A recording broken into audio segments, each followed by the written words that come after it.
오늘은 요나를 만나다, 요나를 만나다라는 제목으로 함께 말씀을 나누고자 합니다. 한 시인이 인간의 생각과 하나님의 생각이 얼마나 다른지를 이렇게 시로 표현을 해 놓은 것을 제가 여러분들에게 인용해서 말씀을 한번 드려볼게요. 잘 들어보시길 바랍니다. 내가 주머니에 돈을 세는 동안 하나님은 내가 짊어졌던 십자가를 세신다. 내가 이익을 셀 때 하나님은 내가 이웃을 위해서 감수했던 손실을 세신다. 내가 졸업장과 박수와 상장을 세는 동안 하나님을 사랑하기 때문에 인내해야 했던 나의 상처를 하나님이 세신다. 내가 무덤과 함께 사라질 명예라고 부르는 허무한 그 성취를 셀 때 하나님은 골방에서의 기도와 진실의 눈물을 세신다. 여러분 어떻습니까? 하나님이 세시는 것과 인간이 세는 것이 너무나 다르다. 우리는요 늘 우리 자신에게만 집중하며 살기 쉽습니다. 오로지 나를 위해서만. 그러나 하나님께서는 우리가 삶을 살아갈 때 우리의 눈물과 고통이 나를 위한 눈물과 고통인가, 아니면 하나님께서 관심 가지시는 그 부분에도 너희가 함께 눈물을 쏟고 손길을 함께 받고 있느냐, 이런 마음으로 우리를 보시는 것이죠. 우리는 오늘 그런 인생 하나를 만나게 됩니다. 그것은 바로 여러분들이 너무나 많이 들어본 요나입니다. 선지자 요나, 요나의 뜻은요 비둘기다, 이런 뜻입니다. 비둘기. 근데 비둘기 같이 온유한 사람이 아니고 요나는요 굉장히 드세고 고집 센 사람입니다. 우리는 물고기 뱃속에 들어갔던 이런 동화와 같은 이야기, 뭐 피노키오에서나 우리가 볼 것 같은 그런 이야기인데, 실제로 요나가 하나님께서 물고기 뱃속에 3일 동안 또 감추시고 숨기시고 하나님의 뜻을 발견하게 하셨다라는 것이죠. 요나는 어쩌면 하나님과 팽팽한 대결을 벌였던 사람입니다. 방금 우리가 세는 것과 하나님이 세는 것이 다른데 요나가 똑같이 자기 것만 세고 하나님의 것을 세지 못했던 이런 사람인데요. 북이스라엘의 13대 왕 여로보암 2세가 왕으로 집권할 때 활동하던 시기에 BC 793년부터 한 753년까지 8세기 그 선지자로서 활동을 했던 사람입니다. 그 당시에는 아수르가 점점 강력해 가던 그런 시기. 그러나 요나가 이렇게 활동할 시기에는 약간 그 아수르의 그 제국주의 정책이 조금 주춤할 그 시기에 활동했습니다. 우리가 여기서 좀 짚고 가야 될 것은, 요나는 우리가 잘 알듯이 선지자, 예언자 이렇게 얘기합니다. 예언자가 누구입니까? 개인이나 민족들에 대해서 하나님의 뜻을 묻고 하나님의 뜻을 알고 전파하는 사람입니다. 그러니까 하나님과 백성들 개인 사이에 중보자, 메신저가 되는 것이죠.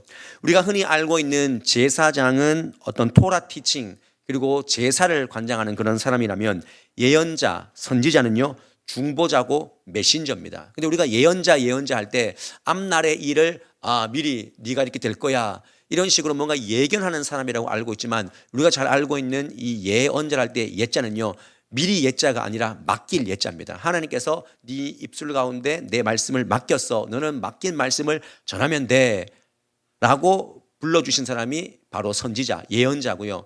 요나가 그렇게 선택받아서 하나님 앞에 붙들린 것입니다. 하나님 어떤 말씀을 맡겼냐면은 딱 하나입니다. 야, 너 니느웨 가가지고 회개를 외쳐. 그러면 내가 그들을 심판하고 건지든 또 심판하든 이렇게 할 거야. 중요한 것은 니느웨 너희들 악하니 회개해라. 이 말씀만 전하면 되는 것입니다. 근데 요나의 사명은요 이 한마디 전하는데 굉장히 더디게 그 사명이 진행되었다는 것이죠. 왜 더디었겠습니까? 자신의 생각과 뜻이 맞지 않다는 이유로 계속 거부한 겁니다. 이런 것이죠. 하나님은 말씀 전해라, 요나는 제 생각과 다른데요, 이런 것입니다. 이래서 요나의 성경책에서 우리가 배울 수 있는 메시지는요, 나처럼 살지 말라. 여러분 요나가 있지만 요나의 모습을 보면 요나가 생각이 나는 겁니다. 그래서 오늘 말씀의 제목이 요나를 만나다. 요나를 읽으면서 요 안에 있는 아주 고집스럽고 선입견을 가지고 있고 아집이 강한 요나를 빼내는 겁니다. 오늘 이 말씀을 통해서 여러분들 요나 안에 있는 요나의 모습을 빼내실 수 있길 바랍니다. 초반에 말씀드렸듯이 요나서는요 대언의 말씀이 딱 한 구절 나온다. 그 말씀이 어떤 말씀인지 직접 우리 읽어보도록 하겠습니다. 요나서 3장 4절 말씀입니다. 함께 읽습니다. 시작. 요나가 그 성읍에 들어가서 하루 동안 다니며 외쳐 이르되 40일이 지나면 니느웨가 무너지리라 하였더니, 딱 한 말씀 전하면 되는 것입니다. 40일 지나면 니느웨 무너진다. 회개할 거냐 그냥 갈 거냐 결정하라. 이 말씀을 하나님께서 요나에게 주셨습니다. 너무나 짧은 문구인데 계속 도망칩니다. 요나는 그 말씀 전하기 싫습니다. 근데 하나님은 그 요나를 추적해 가십니다.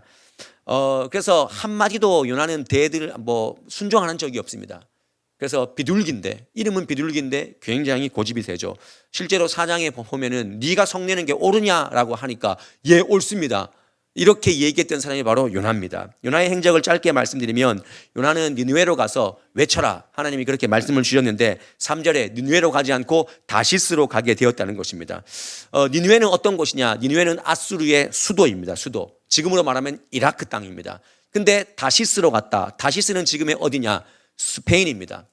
그러니까 여러분들이 지금 상상이 잘 안 가서 그렇지, 지도로 딱 띄워주면은 하나님께서는 니느웨로 가 그랬습니다. 예루살렘에 있는 그 아미떼의 아들 요나에게 니느웨로 가 그랬습니다. 근데 어디로 가냐면 다시스로 가는 배를 타고 지금 가고 있는 것입니다. 여러분, 이것이 바로 우리 속에 있는 요나의 모습입니다. 하나님은 니느웨로 가 그랬는데 지금 어디로 갑니까? 다시스, 정반대로 가는 것입니다. 여기서 우리가 생각해 볼 것은 다시스가 어디냐, 니느웨가 어디냐 중요하죠. 자신이 원하던 다시스로 가지 않습니까? 다시스는요, 내가 주인 된 삶입니다. 내가 주인 되는 그런 삶의 자리로 가는 것입니다. 하나님이 주인 되는 삶이 아니라 내가 주인 되는 삶으로 나아가는 이런 모습이 요나에게 있고 나에게도 있다라는 것이죠. 하나님의 말씀과 반대되는 길. 예배는 드리고 봉사는 하지만 우리의 그 신앙 행위에 주인 대신 하나님은 빠져버리고 내가 다 결정하는 것입니다. 신앙생활에서 내가 좋아하는 사생활, 이거는 빼앗기고 싶지 않는 그런 마음들, 체면과 자존심 구겨질 것 같으면 사역하지 않는 것입니다. 봉사하지 않는 것입니다. 헌신하지 않습니다. 하나님의 관심이 있지만 하나님의 관심에 봉사하는 것이 아니라 내가 편한 길로만 가려고 합니다. 우리는 다시스가 신앙생활하기 굉장히 편한 곳이라고 생각하기 때문에 나는 그게 맞다고 생각해 계속 그 길로 갑니다. 그러나 우리의 신앙생활은요, 계속 도장 깨기입니다. 나를 깨뜨리는 것입니다. 하나님 이것은 안 됩니다 하는 것이 말씀과 상황을 통해서 처절하게 깨어질 때 우리의 신앙이 상승하는 것입니다. 그래서 다시스를 추구하는 우리에게 오늘 하나님께서 니느웨로 가야 된다. 그냥 무작정 니느웨가 아니라 하나님 말씀이 니느웨로면 니느웨로 가는 것이다. 근데 너는 지금 다시스로 가지 않느냐? 우리에게 요청하시는 것이죠. 그러면 니느웨는 뭐냐? 영적으로 봤을 때 니느웨는 하나님의 뜻, 하나님의 뜻이 있는 자리입니다. 그러니까 우리는 하나님이 주인 되시는 그 뜻, 하나님의 뜻을 알고 그 길로 가야 되는데 우리 가지 않는다는 것이죠. 거기는 절대적인 하나님의 뜻이 있습니다. 그래서 우리는 니느웨로 가야 되는 것입니다. 순수한 나의 의도, 하나님의 의도가 오해받을 수 있지만 거기로 가야 되는 것입니다. 내가 원하지 않는 방법으로 해야 되지만 그걸 감수해야 되는 것이 바로 니느웨입니다. 하나님의 뜻이라면 거기서 받아들일 수 있어야 됩니다. 그래서 니느웨는 인간의 뜻이 아니라 하나님의 뜻이 절대적으로 대립될 때 순종이 요구되는 곳이다. 그래서 하나님은 나의 뜻이 아니라 하나님의 뜻이 늘 선택되기를 원하십니다. 믿으십니까? 그러면 우리가 여러분들의 또 저의 삶을 좀 대입해 볼 수 있어야 됩니다. 우리는 올 한 해를 쭉 살면서 하나님이 니느웨를 계속 말씀하셨는데 나는 다시스로 가지는 않았는가? 여러분, 그래서 우리는 이걸 꼭 반드시 또 점검해야 됩니다. 오늘 11월 9일인데요. 나는 작년에 내 신앙의 모습과 올해의 신앙의 모습에서 어떤 도전을 했고 어떤 성숙이 있었는가? 나는 어제의 나의 모습에서 오늘 나와 비교했을 때 어떤 성장을 이루었는가? 늘 똑같이 한 번도 발전된 거 없이 성숙하는 거 없이 늘 그 자리에서 다시스에서 신앙생활을 하기를 원합니다. 난 니느웨 가기 싫습니다 하는 마음으로 고집을 부리고 있지는 않습니까? 그래서 그런 요나의 모습을요, 굉장히 오늘 재밌게 표현해 놨는데 오늘 이 모습을 보면서 여러분들이 발견될 수 있기를 바랍니다. 요나가 니느웨로 가 했지만 다시스로 갔습니다. 근데 어떻게 그의 인생이 바닥을 치는지 내려가는지를 보게 되는데요. 성경은 그것을 정말 여실하게 표현해 놓았습니다. 1장 3절 말씀 보십시오. 여기 말씀 보시면 한번 읽어볼게요. 시작. 그러나 요나가 여호와의 얼굴을 피하려고 일어나 다시스로 도망하려 하여 요바로 내려갔더니 마침 다시스로 가는 배를 만난지라. 여호와의 얼굴을 피하여 그들과 함께 다시스로 가려고 뱃삭을 주고 배에 올랐더라. 여기 말씀에 보면 내려갔더니 그가 예루살렘 주변에 살고 있었는데 요바로 항구로 내려가지 않습니까? 하나님 얼굴 피하려고 내려갔습니다. 그리고 마지막 구절에 보면 배에 올랐다 되어 있는데 여기서 배에 올랐다라는 이 뜻은요, 아라드라는 히브리어를 써서 이것은 내려갔다, 육지에서 배로 그의 몸을 내린 것입니다. 그리고 5절 말씀에도 보면은 요나는요, 배 밑층에서 내려갔다, 배 밑층으로 내려갔다, 그 갑판에서 밑으로 내려간 겁니다. 그리고 심지어 누워서 깊은 잠에 들었다, 이렇게 얘기를 합니다. 그러니까 하나님과 멀어지려고 계속 내려가는 거예요. 예루살렘에서 요바로, 요바에서 배로, 배에서 배 아래층으로, 배 아래층에서도 납작 누워서. 하나님 보기 싫어요. 하나님 순종하기 싫어요. 그 모습을 계속 보여줍니다. 요나의 모습에서 우리의 모습을 발견하게 됩니다. 우리는 하나님을 외면하고 부정하려고 합니다. 지금도 우리 교인들 그리고 또 신도시에는요, 하나님을 거부하고 외면하고 잠수를 타고 예배의 자리를 떠나고 사람이나 상황을 계속해서 원망하는 분들이 있습니다. 우리도 그런 패턴을 가질 때가 많이 있습니다. 에이 몇 주 안 나가, 에이 속상해, 나 삐졌어, 안 가. 여러분, 인생의 바닥이요, 상황과 사건에 있지 않습니다. 하나님의 그 마음을 닫아버리고, 하나님께 대한 마음을 닫아버리고 우리가 하나님께 숨으려고 자꾸 내려가는 것, 그것이 인생의 바닥입니다. 우리가 인생의 바닥을 친다는 것은 내가 돈이 없고 건강이 약하다, 그것이 인생의 바닥이 아니고, 그때 하나님 느끼지 못하면 그게 진짜 인생의 바닥입니다. 근데 중요한 것은 나는 하나님을 외면했지만 하나님은 나를 외면하지 않는다는 것입니다. 또 기회를 주시고 또 사인을 주십니다. 지독하게 거역하고 있는 이 요나에게 하나님의 은혜가 내려집니다. 어떤 은혜냐면 그가 타고 있는 배를 흔드는 것입니다. 뭘로요? 풍랑으로 흔들어 주시는 것입니다. 그래서 배에 타고 있는 많은 사람들이 정말 안절부절하면서 자신의 짐들을 버렸습니다. 배가 가라앉지 않기 위해서 자신의 짐을 던졌고, 심지어 이방 사람들도 이방 신에게 기도할 때 요나는 기도하지 않았습니다.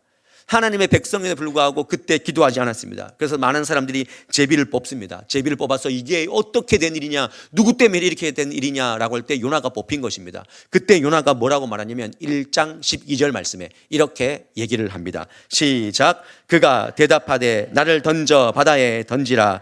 그리하면 바다가 너를 위하여 잔잔하리라. 너희가 이 큰 폭풍을 만난 것이 나 때문인 줄을 내가 아노라 하니라. 압니다. 이거 풍랑 온 거 하나님 나 흔들어 깨우려고 이러시는 거 나 안다는 것입니다. 그래서 요나가 어떻게 하냐면 나를 바다에 던지라.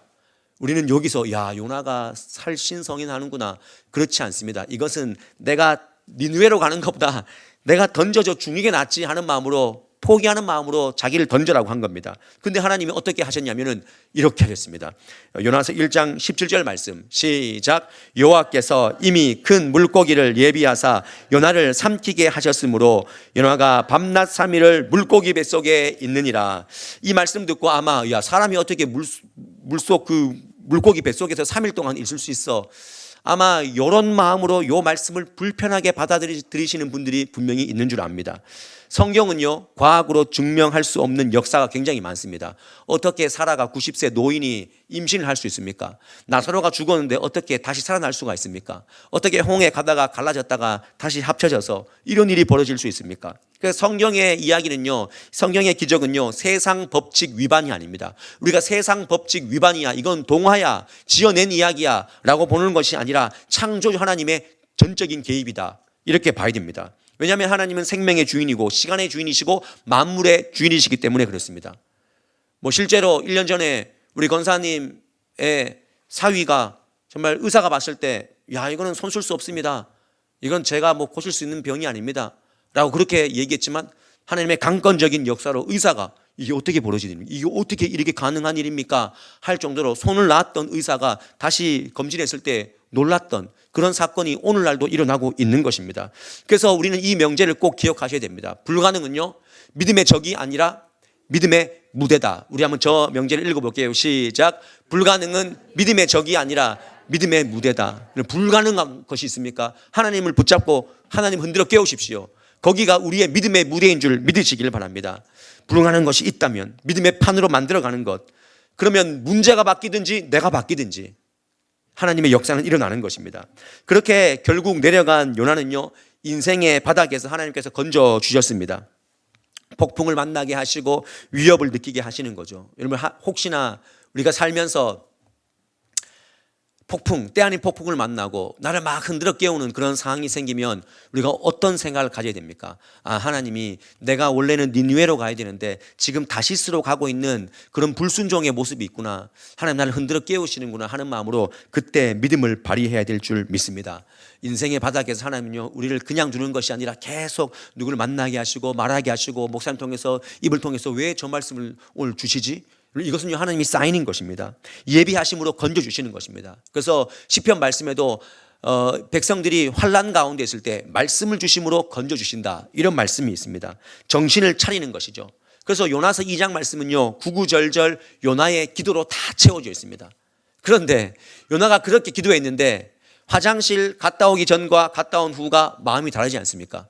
다시 물고기 뱃속에 3일 동안 삼켰다가 살려내서 니느웨로 가라, 다시 한번 전해라 라고 했지만 요나의 마음은 여전히 불편합니다. 그 요나의 마음이 불편함이 어디에 드러났냐면 요나서 3장 4절 말씀에 드러나 있습니다. 우리 함께 읽습니다. 시작. 요나가 그 성읍에 들어가서 하루 동안 다니며 외쳐 이르되 40일이 지나면 니느웨가 무너지리라 하였더니, 이거 굉장히 게으른 행동입니다. 여러분들, 이게 왜 게으른 행동입니까?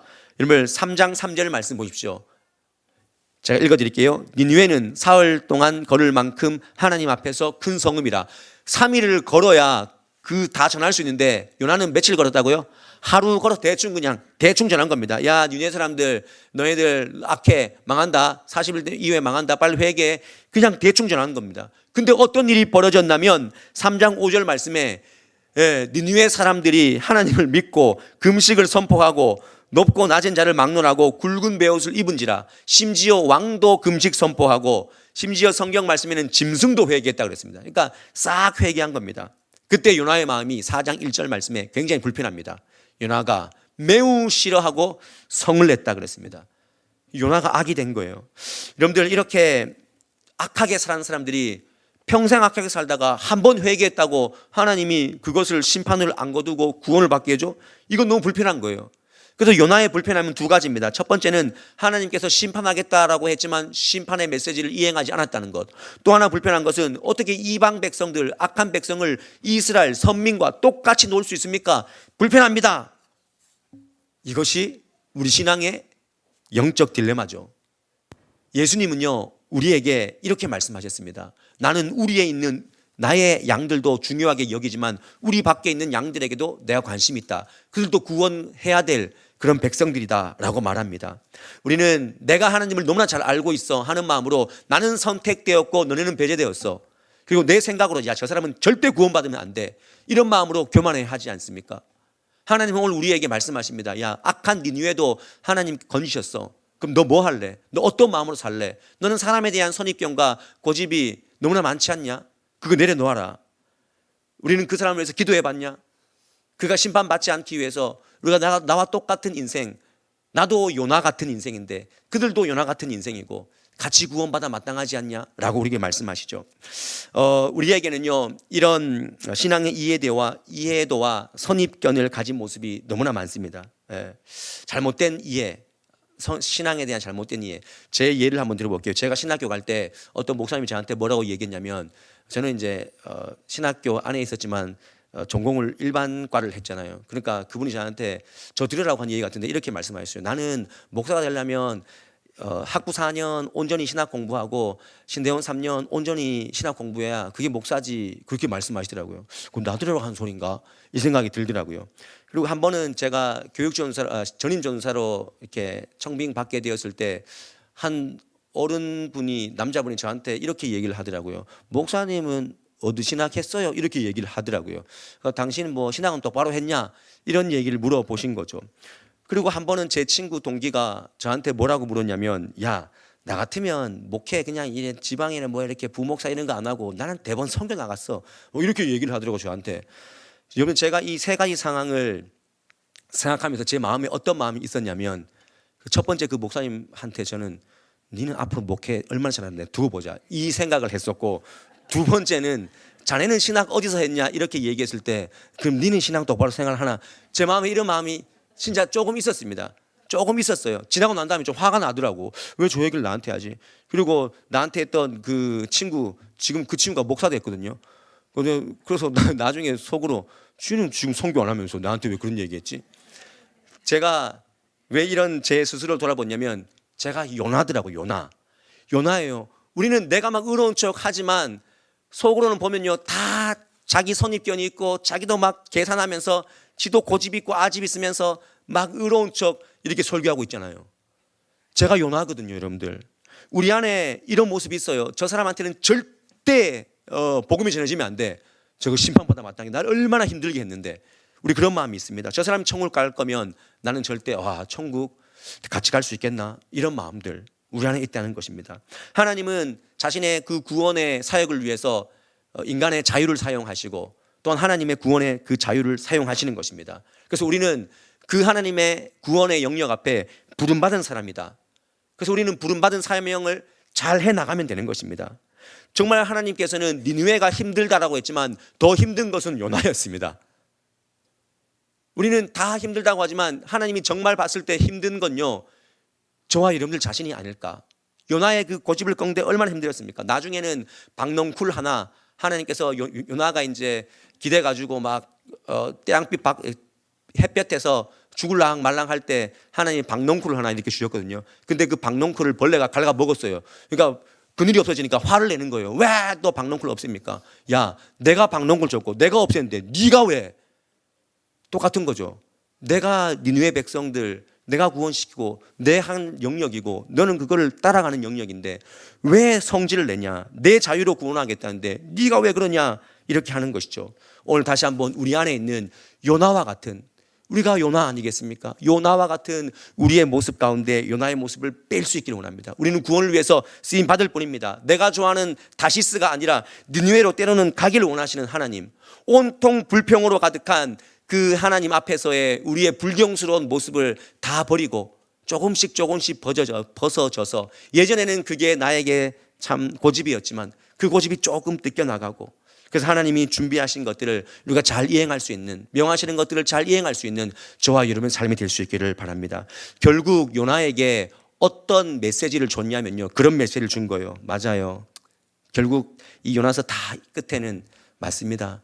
내가 주를 섬기는 것이 처음에는 너무 좋은 것이었는데 한때 내가 다시스로 가면서 또 니느웨 선포하면서 아이고 주를 섬긴 것 후회가 된다, 후회가 돼, 이런 마음을 느꼈지만 결국 하나님은 물고기 뱃속과 박넝쿨을 통하여서 그래, 내가 주를 섬기는 것이 합당하지, 내가 정말 후회 없이 살 거야, 주를 섬기는데 내 정말 후회 없는 인생으로 살아갈 거야, 아마 그런 결단과 마음을 주셨지 않을까 저는 생각을 합니다. 오늘 우리가 이 찬양을 통해서 여러분과 함께 이렇게 고백해 봤으면 좋겠어요. 우리는 결국 요나입니다. 요나임에도 불구하고 하나님은 우리에게 결국 어떤 고백을 받기 원하시냐면 이 찬양의 제목을 잘 보십시오. 찬양의 제목이요 이렇습니다. 나는 주를 섬기는 것에 후회가 없습니다. 후회 없습니다. 하나님, 뭐가 나 있지만 후회 없습니다. 하나님 잘 섬기겠습니다. 그런 믿음의 도전이 오늘 이 아침에 우리에게 있었으면 좋겠고, 이 찬양하시면서 우리가 품었던 그 영혼들을 여러분들 앞에 있는 작정서에 써보시기도 하시고 좀 이렇게 쓰셔야 됩니다. 정말 써야 됩니다. 아마 여러분들 가운데 이런 마음 품은 분들이 있어요. 이런 작정서는 뭐 하는 사람 있겠지, 뭐 나는 안 해도 돼. 그렇게 생각하지 마시고 안 되면 여러분들 이름이나 적읍시오. 등록 안 하신 여러분들 이름이나 적으십시오. 그리고 안 된다 하지 말고 쓰고 한번 만나보시고 건네보시고 하나님 어떻게 역사할지 모릅니다. 그래서 이 시간 작정하시면서 이 찬양으로 주님께 올려드리도록 하겠습니다.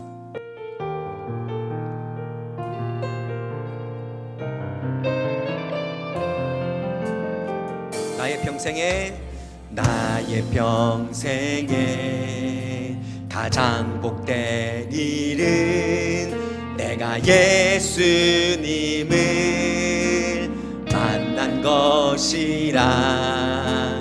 나의 평생에 가장 잘한 일은 내가 예수님을 주로 섬긴 것이라. 세상 살 동안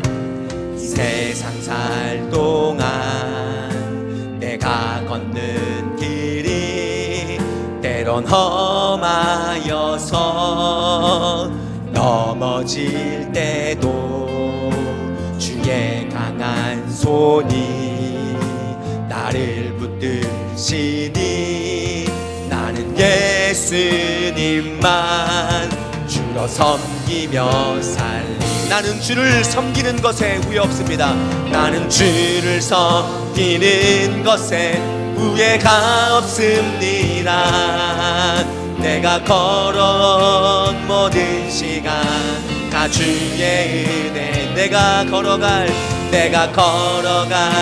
모든 날도 주만 섬기며 살리.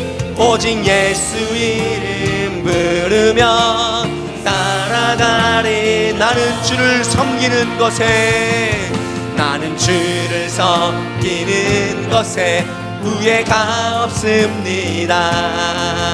내가 걸어온 모든 시간 다 주의 은혜니. 아멘. 내가 걸어갈 모든 날도 주만 섬기며 살리.